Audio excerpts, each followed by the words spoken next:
قدم مركز الحرب الفكرية عدداً من المبادرات الفكرية لمواجهة الأيديولوجية المتطرفة، واستفاد من توصياته عدد من الجهات ذات الاختصاص والاهتمام داخل المملكة العربية السعودية وخارجها.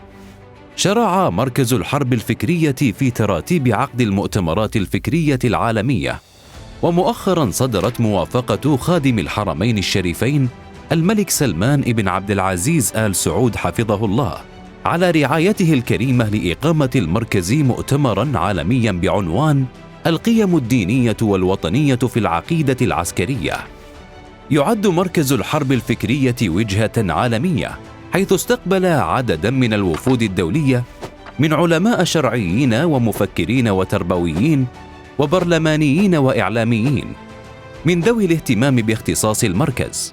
يعمل مركز الحرب الفكرية على إيضاح عدد من المصطلحات الشرعية التي حاول التطرف تطويعها لتمرير رسائله، وكذا تصحيح عدد من الأخطاء في ترجمة بعض معاني النصوص مع كشف الانحراف في تأويلها. يعقد مركز الحرب الفكرية دورياً لقاءات عالمية شرعية وفكرية وتربوية واجتماعية وإعلامية لدراسة عدد من الموضوعات ذات الصلة باهتمامه، ويعمل على جمع ونشر بحوثها ومداخلاتها وتوصياتها.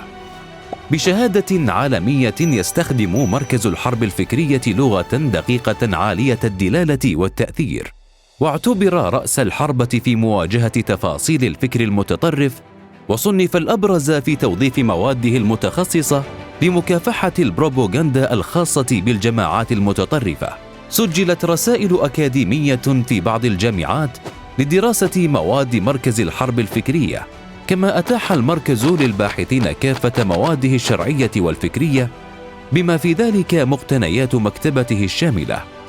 شارك مركز الحرب الفكرية بمواده في عدد من المعارض الدولية، وحظي بإشادة واسعة، ولا سيما في تخصصه الدقيق بمواجهة تفاصيل الأيديولوجية المتطرفة.